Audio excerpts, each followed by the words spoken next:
You don't text me. You don't text me. You have to call me in a confined place. Let's talk about it. You don't text me. Yes, you know that you hurt me. You don't text me, guys. Kimoprah. Kimoprah is dating Omashola. Guys, I was waiting for this to hear it from the horse's mouth. And it's true that they are dating themselves, but they have a little problem and they need to settle it out. But guys, if you really want to know what happened between Kimoprah and then Omashola, stay tuned. And guys, the most boss in this episode is Esther and Frodd. I already prepared you guys' mind yesterday that today's episode is gonna be hot.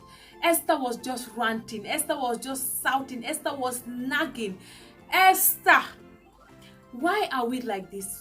When someone loves us, we don't love the person in return. Esther has made Frodd to stand for 2 hours at a store just to wait Esther to come back. Oh my wall, my goodness. Esther, guys, what do you guys think about Esther? Okay guys, let's just go straight to today's video and then talk about what really happened in this episode today. How are you all doing? I hope you all are fine and then staying at home safe. Guys, please, whenever you watch my video, try to give me a thumbs up. You don't love me or you love me, please do it for me, okay? And whenever you watch the video, you can leave a comment related to what the topic is about. And guys, don't hesitate to subscribe. Please don't be a viewer and you are not subscribing. Please subscribe to my channel, okay? Guys, in today's episode we had Esther, Frodd was there, Jackey was there, Omashola, Kimoprah, Mercy, Ike. Where it started was they show us the romantic moment Esther had with Frodd. Esther and Frodd at the beginning, they started to show us love. Esther was hugging, Esther was cuddling, Esther was there dancing, Esther was there kissing, just those small kiss. And then Frodd was like, wow. There was a moment Esther kissed Frodd inside the room and everybody was shocked because Esther was just trying to form like somebody who is so stubborn or a lady who has a lot of principles. Guys, before I forge ahead, there is something I like about Esther. Esther is a woman of principle.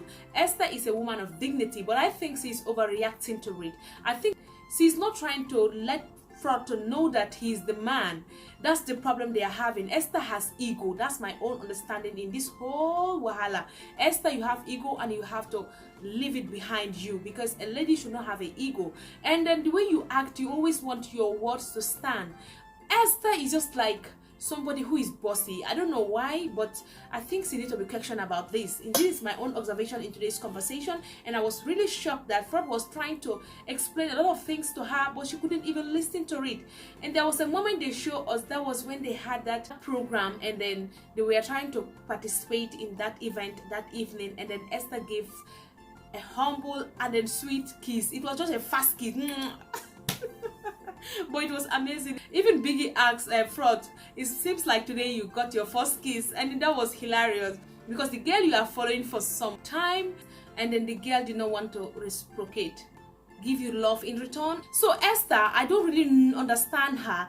There was a time that Diane had a birthday, and then Esther and Frodd went out there for them to buy something, and Esther said that she went to get something or she went to look for someone, and Frodd was just standing at one place, no movement. Esther was just there for 2 hours, and when Esther came, Esther couldn't even say I'm sorry, and Frodd said that he was really upset at that day, but what he could have done, nothing. You know, when you love someone, you don't have much to say. And it's really hectic that when they went to Rwanda, they were cool, yes. But when they came back from Rwanda, Frodd's mother told him that forge ahead. This girl, I think, is not for you. And Esther also was not really showing interest anymore. So that's the reason why they just fall apart. And Esther was trying to make people to understand that Frodd has never allowed her to express herself, and there is something that is really hurting her. Whenever she says something to Frodd, the next minute she will hear it from another housemate, which means that she did not trust Frodd. Frodd, are you the one who is doing that? Frodd, if you are the one, it's not good, because Esther says that she trusts Frodd, and then she thought that she can chat with Frodd or discuss anything about her problem or about herself to Frodd, and at the end of the day she would just wake up and hear it to another housemate saying it, and that was what was really hurting her. And that thing has got to her for her to feel like she can never be with this guy because she couldn't trust him. So Frodd, if you are the one doing this thing, it's better you go and settle it out. We all know that you love Esther so much that you can do anything for Esther. As you said, she said that Frodd is not really pampering her in a way that she will feel like Frodd really is someone she can trust. I know in the other way around, Frodd is always there for Esther. Even in the house, Frodd cooked for Esther. Frodd, there was even a time they said that Frodd was Esther's underwear and all those stuff. So Frodd is always ready to render service for Esther, but I don't know what is really going with Esther. And they went to Dubai, Hilton, the 36th floor of Hilton. Esther went and wear something simple. It was a dinner night, and then Frodd said that at that moment he told Esther that I love you. But Esther said that Frodd has never told her properly that I love you, and that's the problem she is having with Frodd. Oh my God, Esther, what else do you need? What else do you need? You know, sometimes what you need, you don't get it. But if somebody is reciprocating and then telling you that, hey, I love you, or showing you love, what else do you need? You want him to come and stand and say that, Esther, I love you, or to write letter for you? Esther, everybody outside the house knew that Frodd loved you. So I don't really know what you are talking about. And that moment, Frodd was saying this. If you see the anger in Frodd, if you see the obsessedness in Frodd, I really pity him for real. And there was a time Jackey was also intervening in this. Jackey said that in the house, at the beginning, we all knew that Esther had a liking to Frodd, but at the end of the day, Esther lost all the liking because there was no love actually. And then Ebuka said that who else will testify this? And Omashola and I said that yes, at the ending of the show, Esther did not really show love. And that is very bad of you. Because if Frodd was doing everything to be with you, and then when Nelson was around, Frodd has to give you a space. Because Frodd said that there was a friendship between them, because then Nelson was around and he was so close to Nelson. And then Frodd said that there was something they discussed about, like to get each other's back. Like that was an oath they took, and I was just looking at Frodd and say, wow. And then that was what exactly he was doing when Nelson left, and Esther was crying so bitterly, so he had to come back to Esther. Frodd, that's not the case. We all know that you love Esther. We all know that you can wipe Esther's face. So I think Esther is just trying to lose Frodd, and then now they say that there is no relationship among them because Esther is saying that Frodd never asks her out properly. Oh my God, Frodd, go and ask her out if you still love her.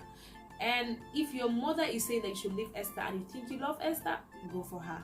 And Esther, you need to shit up if you really want to be with a man. Because a man like Frodd, I don't think it's going to be easy. And there was something Frodd also said. Frodd said that there was this type of car Esther got outside the house, and he was not really happy about it because for him, he did not have anything at that moment. There was nothing for him. Like, he was not buoyant to buy a car for Esther, but Esther was just trying to be bossy in this car, showing up. And Ebuka said that, are you angry because she's succeeding or she succeeds more than you? And then Frodd said that, no, Ebuka, Esther succeeds more than me. I'm even shaking. So it was so hilarious when Esther was like, what? But she couldn't say anything. She just kept quiet. But Frodd is not happy that Esther got a car from someone else. And Esther was saying that, can't I get a car from a friend? Can't I get a car from a friend? I'm asking you, can't I get a car from a friend? Esther, we all know that you can get a car from a friend, but don't really rub it to his face that you get a car from someone else. I know when Frodd has that money, you will surely drive the best car in this world because Frodd loves you and he's ready to do everything for you. So guys, I think that was a lot about Esther today, and then Frodd. It was all about basketballs. They were nagging, shouting, and fighting. Now the relationship is not there, but I think they can work it out. Yes, that's my thinking. What do you guys think? Okay, let's us move on to Kimoprah. Kimoprah is really in love with Omashola, but what I'm trying to see is Kimoprah is really trying to see some fault in Omashola. He's saying that Omashola is really acting in a way that she's self-contented. Or she's self-centered. Yes, like Omashola always do things about me, not we. And most of the times when Omashola should bring her in, Omashola will not bring her in. Omashola will bring himself first and bring himself second. So where is she? So she doesn't belong anywhere. So that's the problem she's having with Omashola. And Omashola did not really want to apologize because Omashola also said that how can he apologize when they fought on Monday? On Tuesday he sent a message to Kimoprah, and Kimoprah did not really reply or even show interest to come and then for them to talk about it. And Kimoprah is saying that don't send me a message, you know where to get me. Oh my god, you know my house. And Omashola said, I know your house, but I cannot come and meet you because you never invited me to come over and talk about this. Whenever you see me, you feel like we don't need to talk about it. And now you are here telling me that I'm not really doing my best to talk about it. Guys, I know that Kimoprah, you love Omashola today. I have seen it in your face, and I have seen it in Omashola's face, because Omashola said that for him, he's ready to get married, and then Kimoprah is not really giving him that green light, and he loves Kimoprah die. And in the house, we all knew that what was the problem why Kimoprah couldn't date Omashola, because of the veto power. We all remember that. And Kimoprah left the house very early, and that was why they couldn't date. But there was a time outside there, because Ebuka asked them today, what is the situation between two of you? All of them were like dumb. They couldn't talk. Love was speaking. Love was speaking. You see the eye of Omashola and then Kimoprah, you already knew that they love themselves. So guys, Kimoprah was just asking for Omashola to call and say, Kim, we need to talk about this. They need to sit one-on-one, not text messages. And Omashola was also trying to defend himself, to say that, how can I call you in a midst of people? All of them are from Bbnaija house, and there are plenty there in that hotel. I can never do that. So I don't really know what's the problem. I don't really know what transpired between them. I don't know the fight, but I know that they love themselves. So what do you guys think about all this saga out here today in today's video? And please watch the video from the beginning to the ending, and stay tuned for more videos. Guys, I am giving shout out to South Africa. I'm giving shout out to Namibia. I'm giving shout out to Zambia. I'm giving shout out to Gambia, Senegal, Nigeria, Ghana, and then Malawi. Okay guys, I'm signing out. See you guys in another video. Bye bye. Love you.